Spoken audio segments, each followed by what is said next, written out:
அனைவருக்கும் வணக்கம்.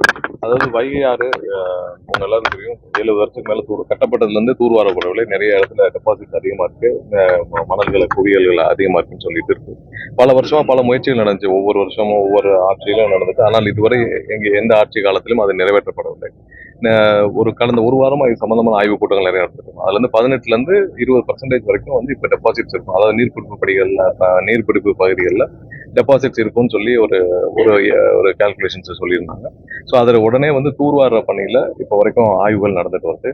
So already வந்து இதற்கான மத்திய அரசுடைய ஒன்றிய அரசுடைய ஒப்புதலையும் கேட்டு 2 நாட்களுக்கு முன்னாடியே வந்து நம்ம தமிழக அரசு சார்பாக அதுக்கான அனைத்து கடிதமும் அனுப்பப்பட்டது.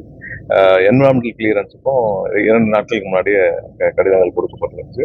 இதுல ஏற்கனவே போட்ட ஆர்டர் வந்து பெண்டிங் இருக்கு. அதாவது 8 வருஷத்துக்கு முன்னாடி போட்ட ஆர்டரும் அப்படியே இருக்கு. ஸோ அதனால புதிதாக ஆர்டர் போடுறதுக்கான வேலைகளும் பண்ணிட்டு நடந்துருக்கு. முழுசமா ஆய்வு பண்ணிட்டு இது எத்தனை வருஷம் இதை நடத்தணும்னு, எத்தனை வருஷம் இதை மொத்தமாக நம்ம வந்து தூர்வாரும் பணிகள் எத்தனை வருஷம் நடக்கும் சொல்லி பார்த்துட்டு இருக்கோம். இப்போ இதுவரை வந்து பார்த்தீங்கன்னா விவசாயிகளுக்கு மட்டும் வண்டல் மண் அவங்களுக்கு தேவையான மணல் எடுக்க எல்லாருக்கும் அப்ரூவல் இருக்கு. ஸோ அதுபடி எடுத்துட்டு இருக்காங்க. பட் அது போதுமானதாக இருக்காது. ஏன்னா நம்ம வந்து இப்ப இருக்கிற ஆய்வுப்படி நடந்தாலே வந்து 9 வருஷம் ஆகும்னு சொல்றாங்க. அதாவது மூன்று பேஸா இதை பண்ணணும்னு. பட் அதற்கு முன்னாலேயே விரைவாக முடிக்கும் பணிகள்ல திட்டமிட சொல்லியிருக்கோம். ஏன்னா எவ்வளவு தூரம் இதை விரைவாக முடிச்சு இது உடனே வந்து இங்க இருக்க மணல் திட்டுகளை எல்லாம் அகற்றி தூர்வாரும் பணிகளை உடனே முடிக்கிறதுக்கு எவ்வளவு துரிதமாக முடிக்க வேண்டும் சொல்லி திட்டமிடும் பணிகள் நடந்துட்டு இருக்கு. அதனால விரைவில் ஒன்றிய அரசுடைய அப்ரூவல் கிடைச்சு முடிச்ச பிறகு நம்மளுடைய என்விரான்மெண்டல் கிளியரன்ஸ் வந்து 1 மாசத்துல முடிக்கிறதுக்கான பணிகளை தீவிரமாக முதல்வரும் உத்தரவிட்டிருக்கோம். ஏன்னா நீர்பிடிப்பு பகுதிகளில் 18ல இருந்து 20% வந்து இல்லாத போது அதிகமான நீர்களை தேக்க முடியாது. 20% நீர்களை இப்ப இருக்கிற இதுல வந்து தேக்க முடியாத சூழ்நிலை இருக்கு.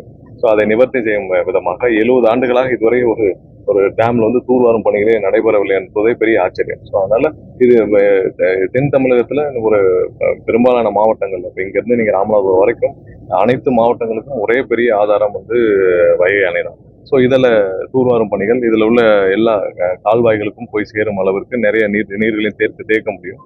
ஸோ அதுக்கான முதல்கட்ட ஆய்வுகள் இன்னைக்கு பண்ணியிருக்கோம். ஸோ அடுத்தடுத்து எல்லா அப்ரூவலும் வந்த பிறகு உடனடியாக விரைவில் ஒரு 2 மாதங்களுக்குள்ளாவது தூர்வாரும் பணிகளை உடனே துவக்க வேண்டும். ஸோ அந்த மழை காலங்கள் எப்படி துவக்கலாம்? ஏன்னா மழை காலங்கள் வச்சா நீர்பிடிப்புல இருக்கும்.